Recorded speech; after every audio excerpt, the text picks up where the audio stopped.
Alright, so for today's video, I've got this Toro lawnmower. This was dropped off by a coworker, this machine and that weed trimmer over there. So he told me that this lawnmower works perfectly fine. It's a 2017 model, so it's not been serviced since he's gotten it. So we'll change the oil, check the air filter. I'm going to start it up here in a second, see how it runs, check the spark plug gap, and probably sharpen the blade for him. And I think just as a precaution, I'll end up taking the carburetor apart and giving it a good cleaning, regardless if it needs it or not. Because with these plastic carburetors, this new Briggs style, it's really something that should be done every so often, because when your mower does not start, 9 times out of 10, that's the cause.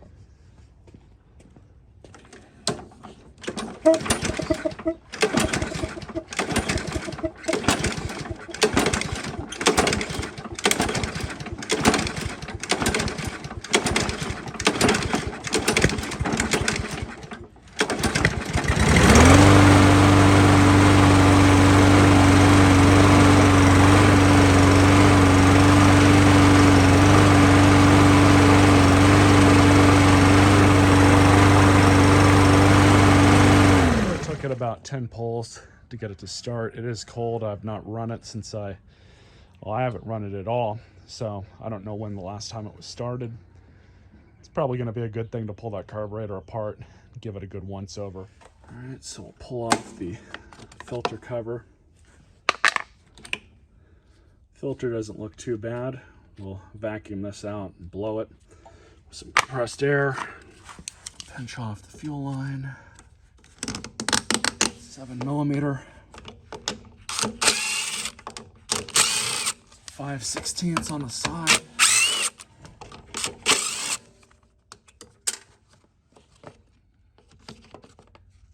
There we go. So now we have access to the carburetor, and we're gonna have to kind of pull it off.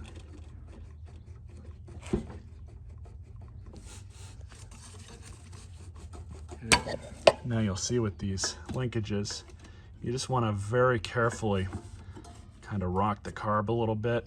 We're going to get this top one off that comes up to here, and I'm just going to rock it just enough so that we can pull that out without breaking the plastic. Came off just like that.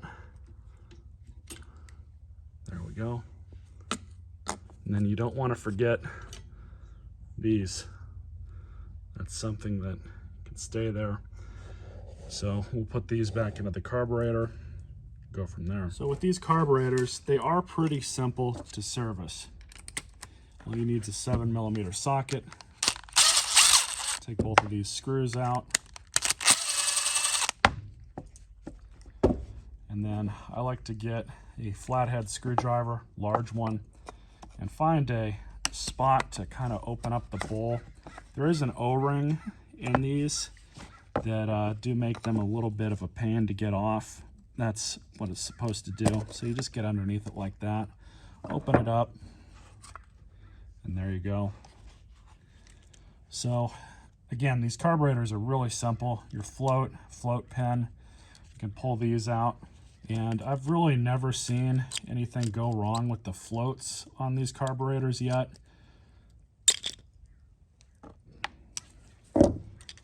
But you also have a small needle here. It is good to make sure that this is nice and clean.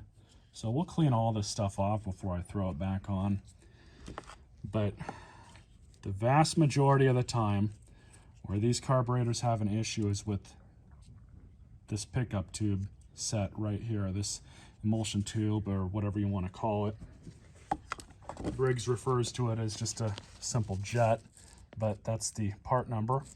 Most of the time you don't need to replace them unless they're really bad. The easiest way to get this out is, you might feel like you're going to break something, but don't worry, this plastic does flex and make noise. Right, you just do this.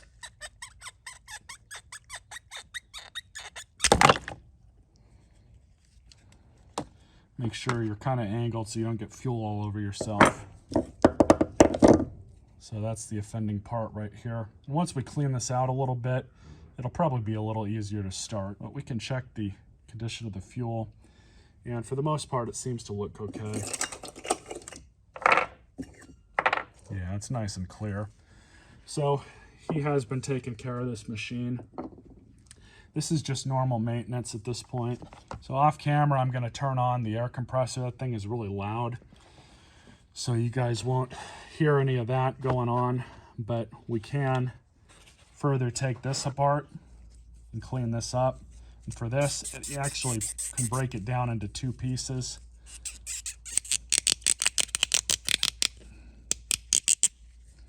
Just like that.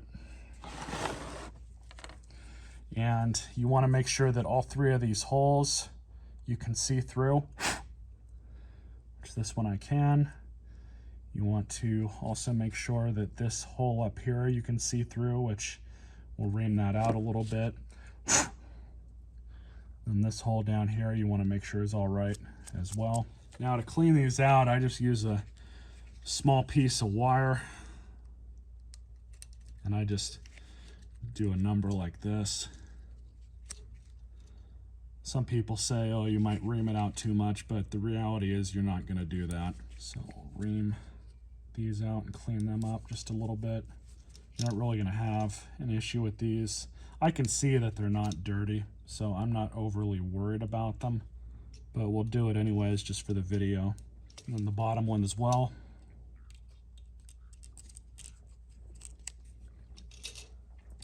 Now I'm going to get some carb spray, just shoot some through the holes, and that part will be done. I'm going to clean off the outside of the carburetor with some compressed air, and then we'll be ready to stick this back onto the machine.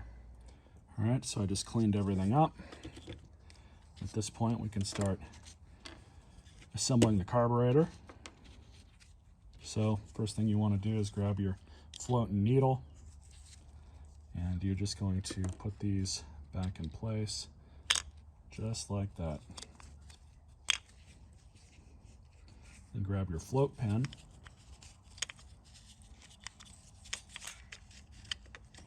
And with this,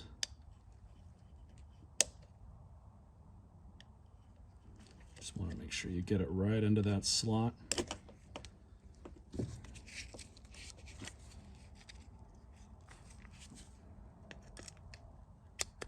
Just guide it in the rest of the way, just like that.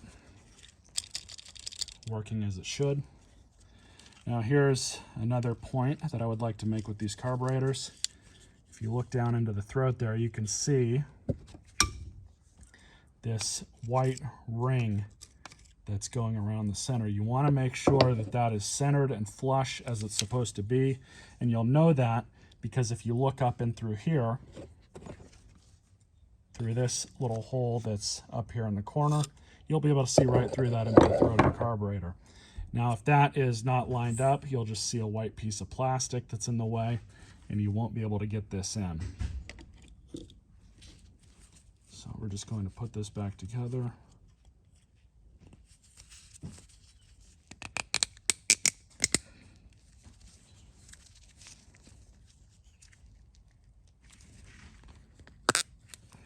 Make sure it's down and flush all the way.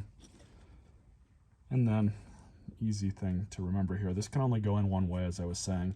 So this little O-ring here goes into this pocket that's down on this side. So all you're going to do is just do that. Slop it back in, then make sure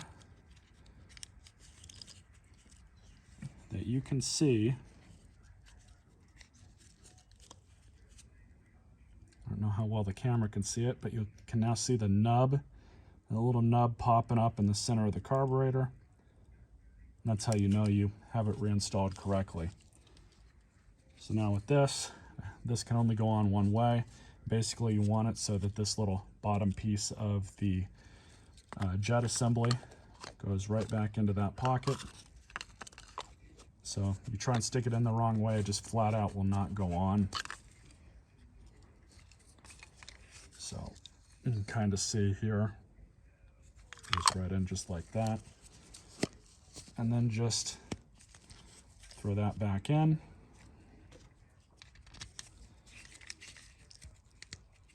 Line up your 2 holes. And then I'm not going to use the impact for this. I'm going to use a simple ratchet. It is very easy to strip out the plastic threads in these carburetors. So with that being said, I'm going to go ahead and do that.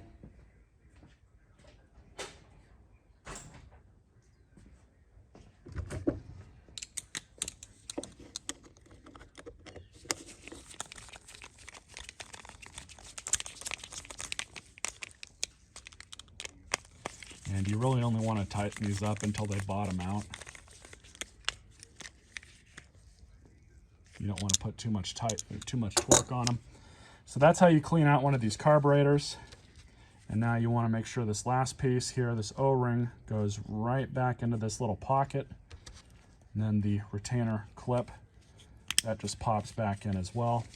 We are ready to reinstall this on the machine. So now we can just put the carburetor back on and in place.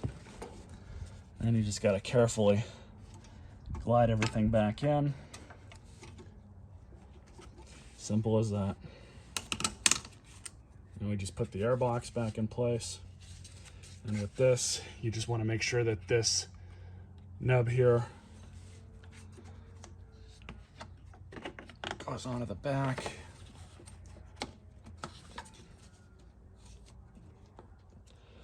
Then you have 2 nubs that are sticking out of the side of the plastic piece.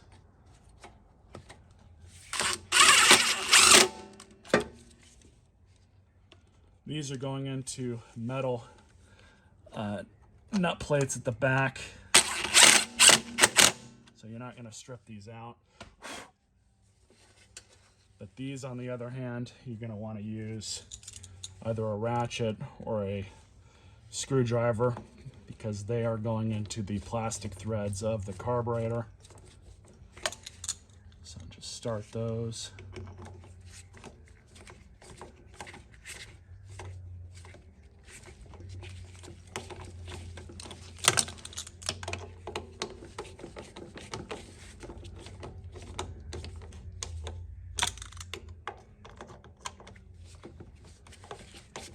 All that's good. So now we'll just put the air filter back on.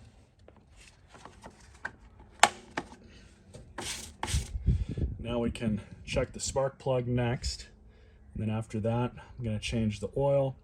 We'll take the blade off and sharpen that while the oil's draining out.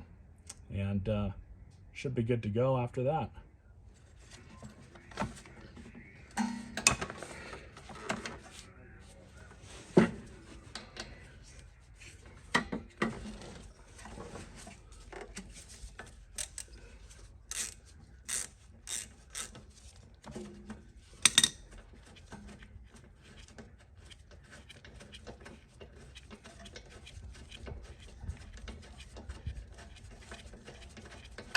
Not too bad. I'm going to check the gap on it, wipe it off with a rag, and throw it back in. It's a really good looking plug. So for this plug, it's a 30 thousandths gap. Perfect. So we'll throw this back in.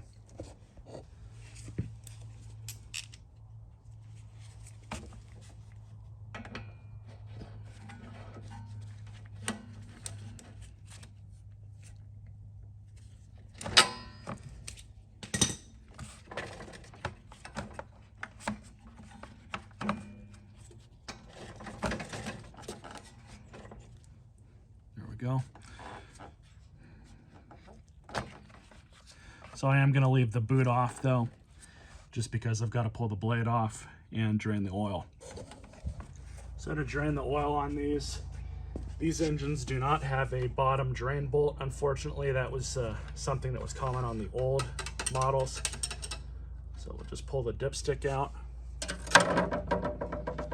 Dipstick out.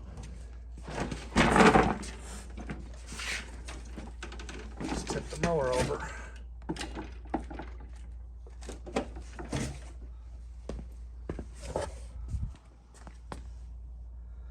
perfect.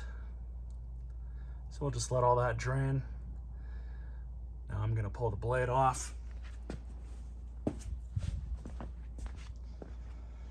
It's in definite need of a sharpen, so we'll do that. As I said earlier, no drain bolt at the bottom.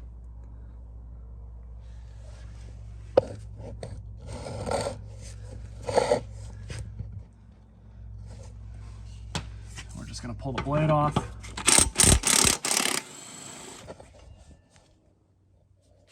The blade is balanced, so that's good. Just have to deal with the edges here, and you guys can see they're a little chewed up. This is a 5-year-old blade, so it's to be expected. So I'm just gonna put a nice clean edge on it.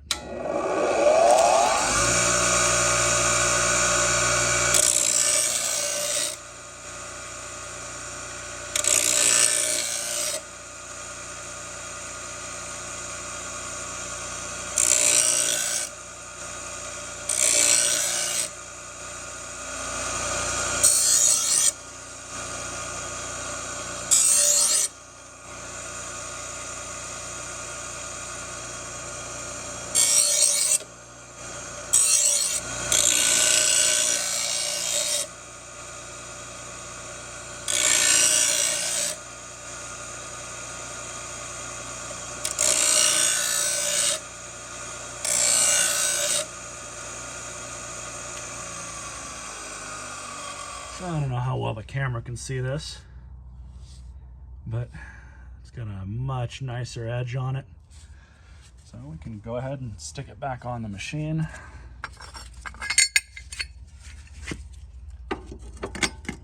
I did verify the fact that it was balanced again off camera.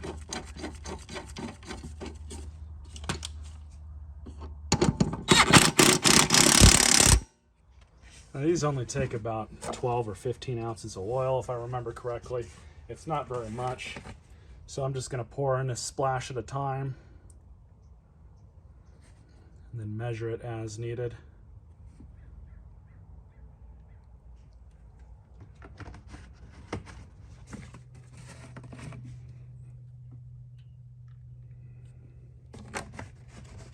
Let it settle for a minute, and we'll recheck it.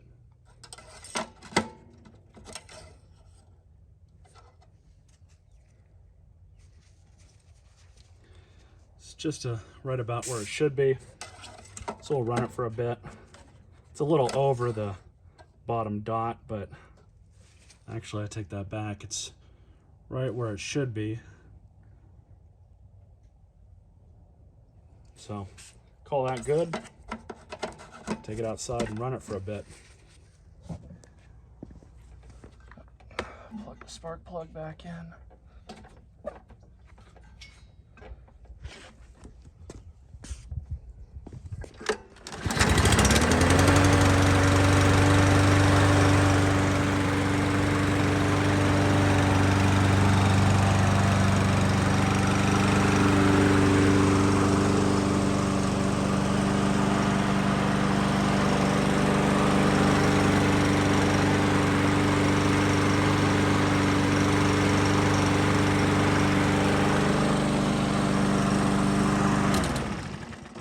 Started right up.